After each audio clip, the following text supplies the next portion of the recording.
ඊළඟ දේ minor pieces exchange කරන්න එපා. ඒ බිෂොප්ලා නයිට්ලා ඔයාට පෝන් කෙනෙක් ඉන්නවා නම් තනි වෙච්ච exchange කරන්න යන්න එපා. විශේෂයෙන්ම මේ සෙන්ට් එකේ d4 පෝන් කෙනෙක් වගේ හිටියොත් minor pieces ඔයා බිෂොප්ලා නයිට්ලා exchange කරන්න යන්නේ නැහැ.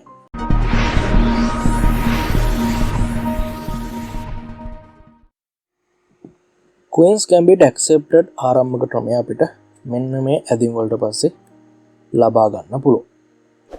අපි කලින් වීඩියෝ එකකදී සාකච්ඡා කරා මූලිකම ඇදීම් වල අදහස් ටික Queen's Gambit accepted ආරම්භක ක්‍රමය. වට දැන් වෙන කාඩ් එකට ක්ලික් කරලා ඒ වීඩියෝ එක බලන්න නැත්නම් බලන්න පුළුවන්. එහෙම නැත්නම් YouTube එකේ search එකක් දාන SHS එකේ Queen's Gambit accepted part 1 එහෙම නැත්නම් SLCA QGA part 1 කියලා ඔයාට ඒක බලා ගන්න පුළුවන්. ඉතින් මේ පිහිටීමේදී අපි කොහොමද ට්‍රේඩ් කරන්න පුළුවන් ඇදීම් කිහිපයක් තියෙන එකක් තමයි E4 ඇදීම. මේ පොසිෂන් එකේදී අපිට උත්සාහ කරන්න පුළුවන් ඇදීමක්. ඊට අමතරව අපිට තව උත්සාහ කරන්න පුළුවන් ඇදීමක් තමයි E3 කියලා කියන්නේ. අපි හිතමු අපි E3 ඇදීම ට්‍රේඩ් කරා කියලා. සරලව සිදු කරන දේ තමයි කලින් වීඩියෝ එකේදී කිව්වා වගේම C4 pawn රාව ඇටැක් කළා C4 pawn රාව කපන්න තර්ජනය කරා. එතකොට B5 වගේ ඇදීමක් ට්‍රේඩ් කරොත් කොහොමද ට්‍රේඩ් කරන්න ඕන කියලා මම කලින් වීඩියෝ එකේදී කියලා දුන්නා. ඉතින් ඒකට මම දැන් කතා කරන්න කාලේ නාස්ති කරන්නේ මම ට්‍රේඩ් කරනවා එක ඇදීමක්. එක තමයි E5 ඇදීම. දැන් පුදුම හිතෙන කාරණය තමයි Queen's Gambit accepted ආරම්භක ක්‍රමයේදී අපි දැක්ක Queen's Gambit decline වගේ open එකකදී මෙතන E6 pawn රාවට පස්සේ C8 bishop වරයාගේ ගමන් මාර්ගය තරමක් දුරට අවහිර වෙනවා. ඉතින් මේ pawn රා E6 කොලට Queen's Gambit decline ආරම්භක ක්‍රමයේදී ආවට පස්සේ එකම සිස්ටම් එකක් තියෙනවා මේ bishop වරයා එළියට ගන්න. හැබැයි E5 ඇදීමත් එක්ක මේ වගේ තීරය මතක තියාගන්න දෙයක් නැහැ. සරලව මේ C8 bishop ගේ වගේම F8 bishop ගේ ගමන් මාර්ග විවෘත වෙලා. කලබලටලා අර තරමක් ට්‍රේඩ් කරන්න පහසු පිහිටීම. මෙතනදී අපේ මූලිකම ඇදීම වෙන්නේ අපි දැන් අපේ pawn රාව ගන්නවා. මෙතන Queen's Gambit එකක් කියලා කිව්වට ඇත්තටම Gambit එකක් නෙමෙයි. සරලව ඒ අපි පරිත්‍යාග කරපු එහෙනම් අපි Gambit එකක් විදියට භාවිත කරපු pawn මේ open එකේදී ගොඩක් වෙලාට ආපහු ලබා ගන්නවා.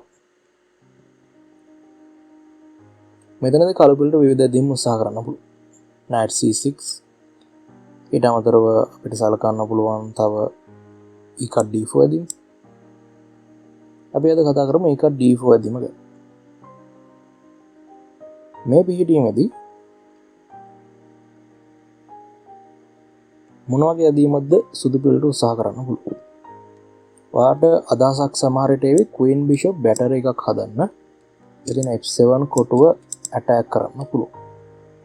එහෙම නැත්නම් ඔයාට හිතේ Knight F3 ට්‍රේඩ් කරන්න. එහෙම නැත්නම් සමහරවිට හිතේ මේ pawn රාව කපල ඉවත් කරන්න. විවිධ ඇදීම් ඔයාට හිතෙන්න පුළුවන්. ඉතින් මේ pawn රාව කැපුවොත් මොකද කරන්නේ? මේ pawn රාව කැපුවොත් මම මේ ගැන තියරි වෙනම වීඩියෝ එකකදී සාකච්ඡා කරනවා. අද වීඩියෝ එකේදී මම මේ ගැන කතා කරන්නේ නැහැ. මම ඔයාලට කියන්නම් ටිප්ස් කීපයක් අනුගමනය කරන්න ඕන. ඉතින් අපි SHS එකේ YouTube channel එකෙන් සෙබළ ව්‍යුහ සම්බන්ධව මූලික වීඩියෝ එකක් අරගෙන ආවා. pawn වරයා ගැන කරුණු ඉදිරිපත් කරන ගමන් අන්තිම කොටසේදී අපි කතා කරා මූලික සෙබළ ව්‍යුහ සම්බන්ධව. ඉතින් අපිට මේ පිහිටීමේදී D4 කොටුවේ බලා ගන්න පුළුවන් තනි වෙච්ච pawn කෙනෙක්. එයාගේ දෙපැත්තේ ෆයිල් දෙකේ එයාගේ පිහිටීමේදී එයාගේ පාට එහෙම නැත්නම් එයාගේ පැත්තේ ඉන්න pawn කෙනෙක් මෙන්න මේ pawn රාගේ සහයෝගයට ඇත්තේ නැහැ. ඉතින් මෙයා තනි වෙච්ච pawn කෙනෙක්. මෙයාට අපි කියන්නේ isolated pawn කෙනෙක්. ඉතින් මේ isolated pawn කෙනෙක් එක එහෙම නැත්නම් තනි වෙච්ච pawn කෙනෙක් එක ට්‍රේඩ් කරද්දී ට්‍රේඩ් කරන්න ඕන විදියක් තියෙනවා. මෙතනදී ඔයාට තනි වෙච්ච pawn කෙනෙක් ඉන්නවා නම් ඔයා ට්‍රේඩ් කරන්න ඕන පුළුවන් තරම් තරඟයේ පාලනය ගන්න බලන්න. ඉනිෂියේටිව් එක වැදගත්. ඩයිනමික් විදිහට කියන්නේ ඇටැක් කරලා අර පොඩ්ඩක් තරඟය බෝරින් වෙන්න දෙන්න එපා. ඒ කියන්නේ තරඟය ඉත්තෝ හුමාරු වෙලා එහෙම වෙන්න දෙන්න එපා. ඊළඟ දේ minor pieces exchange කරන්න එපා. ඒ bishopලා knightලා ඔයාට pawn කෙනෙක් ඉන්නවා නම් තනි වෙච්ච exchange කරන්න යන්න එපා. විශේෂයෙන්ම මේ center එකේ d4 pawn කෙනෙක් වගේ හිටියොත් minor pieces ඔයා bishopලා knightලා exchange කරන්න යන්නේ නැහැ. ආගේ ප්‍රතිවාදය වෙන්න උත්සාහ කරන්නේ ඔයා තනි වෙච්ච pawn කෙනෙක්ට විරුද්ධව ට්‍රේඩ් කරනවා නම් minor pieces පුළුවන් තරම් හුමාරු කරගන්න තමයි බලන්න. ඒ වගේම ඉත්තන්ගේ ක්‍රියාකාරීත්වය ඔයා තනි වෙච්ච pawn කෙනෙක් එක්ක ට්‍රේඩ් කරනකොට ගොඩක් වැදගත්. ඒ කියන්නේ ඔයාට තනි වෙච්ච pawn කෙනෙක් ඉන්නවා නම් විශේෂයෙන්ම සෙන්ට් එකේ ඔයාගේ ඉත්තන්ගේ ක්‍රියාකාරීත්වය බලපානවා මේ pawn රාගෙන් ගේම් එක ඉදිරියට අරගෙන යන්න. ඉතින් ප්‍රතිවාදය පුළුවන් තරම් බලන්නේ මෙන්න මේ ඉත්තු මයින පිසස් හෝමාරු කරගන්න. ඒ වගේ මොයාට ඉන්නනම් කවරහර ඔපනන් කෙනෙක් සතු වෙලා තැනවිච පොන් කෙනෙකුවේ තනිවිච්ච පෝන් කෙනෙක්ට එරහිව තනිච්ච පෝන් කෙනෙක් ඉන්න ක්‍රීඩකෙක්ට එරහිව ක්‍රීඩා කරනවා නම් මෙන්න මේ පෝන්ටගේ ඉදිරි කොටුව තියෙන එක මෙතන දෙනම් D5 කොටු. මෙන්න මේ කොටුව පාලනය කරන්න බල. එතනදී මේකට වැඩි දනක් දෙන්න එපා. මේකට වැඩි අවධානයක් දෙන්න එපා. ඔයා මෙන්න මේ පෝන්ව ඇටැක් කරන්න ඕන. ඊට පස්සේ මේ පෝන් ඇටැක් කරනකොට නිතරම බලන්නේ තනිවෙච්ච පෝන ඉන්න කෙනා කොටුවක් ඉදිරියට තල්ලු කරා. එතකොට ඔයා මේ කොටුව පාලනය කළා තිබුත් දැන් උදාහරණයක් විදිහට මේ පිටිනේදී D5 කොටුව පාලනය කළා තිබ්බොත් ඒක ඔයාට වාසි සහගත. ඉතින් මම ටිප්ස් කීපයක් මේ පෝන් ගැන කොහොමද ට්‍රේඩ් කරන්න කියලා මේ ගැන තීරි මම දැන්ම සාකච්ඡා කරන්න යන්නේ නැහැ. ඉතින් තව ඇදීම් තියෙනවා බලන්න අපිට. තව අපිට පුළුවන් නයිට් F3 උත්සාහ ගන්න. එහෙම නැත්නම් අපි කියවනේ අර Queen Bishop batter එක Queen B3 ට්‍රේඩ් කරලා ගන්න. මෙතනදී Queen E7 නැදීම තමයි උත්සාහ කරන්න වෙන්නේ. මොකද F7 කොටුවේ පෝන් කැපෙන්නයි හදන්නේ. දැන් අපිට D4 කොටුවේ ඉන්න පෝන් ගන්නත් බෑ. E3 කොටුවේ ඉන්න පෝන් පින් වෙලා. ඉතින් අපිට ට්‍රේඩ් කරන්න පුළුවන් නැදීමක් E3 ඇදීම මේ Queen B4 ඇදීම නවත්වන්න. මොකද ඊට පස්සේ සිදුවෙන එක්ස්චේන්ජ් එකත් එක්ක කළු පිල්ල ගොඩක් ට්‍රේඩ් කරන්න පහසු පිහිටීමක් තමයි ලැබෙන්නේ. ඉතින් එහෙනම් මේ ට්‍රේඩ් ඇදීම උත්සාහ කරන එක කිසිම වැරද්දක් මෙතනදී අපිට හොයාගන්න බෑ. එහෙම නැත්නම් අපිට සරලව ට්‍රේඩ් කරන්න පුළුවන් knight F3 ඇදීම. Queen B4 ඇදීමට අවසර දෙනවා චෙක් ප්‍රහාරයක්. දැන් Queen වරු හුමාරු වෙනවා මෙතනදී. කළු පිළ Queen B4 චෙක් එක ප්ලේ කරද්දිම වට අදහසක් ගන්න පුළුවන්. Queen වරු අනිවාර්යයෙන්ම මෙතනදී හුමාරු වෙනවා. මොකද F7 කොටුව ආරක්ෂා කරගන්න Queen වරු ආපහු පිටිපස්සට යනවා කියලා කියන්නේ කාලේ නාස්ති කිරීම. ඉතින් ඕපනින් එකේදී අපි කාලේ නාස්ති කරන්නේ නැහැ. අපි පුළුවන් තරම් ඉත්තෝ ඩෙවලොප් කරන් පිටතට ගන්න තමයි බලන්නේ. ඉතින් මේ හින්දා රජතුමා මෙතනදී සුදු පිළ E2 කොටුවට ගන්නවා. මොකද මෙතෙන්දී ලැබෙන්නේ end game එකක්. මේ end game එකේදී සුදු පිළ රජතුමාට සෙන්ට් එකේ ඉන්න එක තමයි වාසි සහගත කාසර් කරනවට වඩා. Queen වරු හුමාරු වෙනවා. මොකද F7 කොටුවේ තර්ජනයක් තියෙන නිසා. දැන් වඩ පුළුවන් ඉත්තෝ දෙන්නකින් කපා මොන පෝන් ගෙන්ද ගන්නේ මොන ඉත්ත ගෙන්න ගන්නේ මෙතන දැන් ඒ පෝන් ගෙන් ගන්නත් පුළුවන් බිෂොප් ගෙන් ගන්නත් පුළුවන් කාගෙන්ද මේ Queen වරි ගන්න. ඔයාලට කැමති ඇදීමක් උත්සාහ කරන්න කියලා දැන් ඩබල් පෝස්ට් හැදෙනවා දිත්ත පෝන් වරු හැදෙනවා මෙතන ඒ පෝන් රෑන් ගත්තාම. අතරම මේකේ ඉච්චරම වැරද්දක් කියන්නත් අමාරුයි කොහොම හරි මේ පිහිටීමේදී ගොඩක් කලාවට කලබල ට්‍රේඩ් කරන්නේ බිෂොප් G4 වගේ ඇදීමක් මේ නයිට් වරයාව වින් කරනවා. දැන් ඔයා මේ බිෂොප් ඇටැක් කරොත් සිදුවෙන දේ තමයි මෙන්න මේ විදිහේ පිහිටීමක් ලැබෙනවා. දැන් මේ පිහිටීම විශ්ලේෂණය කරද්දී අපිට කරුණු කිහිපයක් බලපානෝනේ. අපිට රජතුමාගේ ආරක්ෂාව, ඊට පස්සේ ඉත්තන්ගේ ක්‍රියාකාරීත්වය. ඒ වගේම මේ පිහිටීමේදී ස්පේස් එකක් වැඩිපුර අවකාශයක් දිනාගත්ත ක්‍රීඩකයා. ඒ වගේම ඉත්තන් ඒක මැටීරියල් එක කොච්චර ඉත්තු සංඛ්‍යාවක් එක පිළකට ඉනවද අනිත් පිළට ඉනවද. ඒ වගේම සෙබල ව්‍යුහයත් ගොඩක් වැදගත්. මේ සෙබල ව්‍යුහෙදී පාට බලා ගන්න පුළුවන් ඩබල් පෝස්ට් ඉන්නවා සුදු පිළේ B ෆයිල් එකේ වගේම F ෆයිල් එකේ. මේක ලොකු දුර්වලතාවයක්. තනි වෙච්ච පෝන් කෙනෙක් ඉන්නවා H3 කොටුවේ. ඉතින් ඒ වගේම තමයි මේ ඉත්තෝ මෙතන C1 කොටුවේ ඉන්න බිෂොප් එළියට එන්න ලොකු තරංගයක් දෙනවා. ඉතින් මේ වගේම මේ නයිට් වරයාගේ ක්‍රියාකාරීත්වය සීමා වෙලා තියෙන නයිට් වරට A3 කොටුවට වෙලා තමයි ඇක්ටිව් වෙන්න වෙන්නේ. මොකද C3 කොටුව පාලනය වෙනවා. ඒ වගේම D2 කොටුව නයිට් වරයාවත් බිෂොප් එළියට එන්න බෑ. ඉතින් මේ පිහිටීම සුදු පිළට අන්නේ හේතු නිසා දුර්වල. බලන්න කළු පිළේ පෝන් රු දිහා. එයාලගේ සෙබළු විදිහ කිසිම විශාල දුර්වලතාවයක් අපිට බලා ගන්න බෑ. ඒ වගේම එයාගේ ඉතුරුනේ ඉතාමත් පහසුවෙන් chess පුරුවට දැන් ඇක්ටිව් වෙන්න පුළුවන්. මේ බිෂොප් ගොඩක් ක්‍රියාකාරීත්වයක් F8 කොටුවේ හිටියා. රජතුමාට කාසර් කරන්න පුළුවන්. තමන්ගේ ආරක්ෂාව සලස ගන්න පුළුවන්. ඉතින් මෙතන විශාල ඇටැක් එකක් සුදු පිළ රජතුමාට එල්ල කරන්න බැරි වුණත් කළු පිළට අපිට පේන දේ තමයි මේ පිහිටීම සුදු පිළට ඉතාමත් අවාසිදායක සහගත පිහිටීමක්. කම්පියුටර් යනවා කියාවි පොඩි පොන්චි ඇඩ්වාන්ටේජ් එකක් තමයි මෙතන මේ කළු පිළට තියෙන කියලා. හැබැයි මම අර කියපු පිහිටීම විශ්ලේෂණය කිරීමත් එක්ක ඔයාලට තේරුම් ගන්න පුළුවන් ටිකක් වැඩි දුර්වලතා සංඛ්‍යාවක් මෙතනදී කළු පිළට නෙවෙයි සුදු පිළට තියෙනවා. කළු පිළට එක වාසියට ගන්න පුළුවන්. ඉතින් මේ හේතු නිසා H3 ඊට පස්සේ H3 ඇදීම ට්‍රේඩ් කරන්න බෑ. මම කිව්වේ ඒක. ඉතින් ඔයාලට ට්‍රේඩ් කරන්න පුළුවන් නැදී මම හිතන්නේ ඔයාලට පුළුවන් එක්ක මේ පෝන් රාව ගන්න. එහෙම නැත්නම් ට්‍රේඩ් කරන්න rook D1 නැති. මේ පෝන් රාව ගත්තොත් ගොඩක් වෙලාවට මෙයාව ඇටැක් කරන එක තමයි කළු පිළ ට්‍රේඩ් කරන්න. මම අර කිව්වා තනි වෙච්ච පෝන් කෙනෙක් එක්ක කොහොමද ට්‍රේඩ් කරන්න කියලා.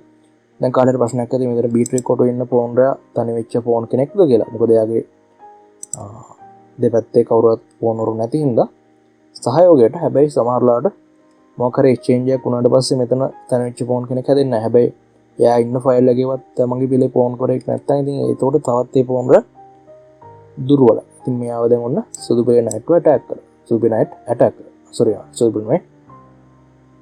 ඉතින් ඔන්න මෙයා කළු පිළේ නයිට් ඇටැක් කරා. දැන් අපිට පුළුවන් බිෂොප් E3 වගේ ඇදීමක් ට්‍රේඩ් කරන්න කොහොම හරි අර අපි කළු පිළේ ඇදීම් වලට ප්‍රතිචාර දක්වන එකක් තමයි මෙතනදී සාමාන්‍ය සිද්ධ වෙන්නේ අපිට මේ ඇදීම් ටික දිහා බැලුවහම. ඉතින් මෙන්න මේ හේතු කාරණා නිසා සරලව කළු පිළට යම්කිසි තරගයක් තියෙනවා මේ වේරියේෂන් එකේ.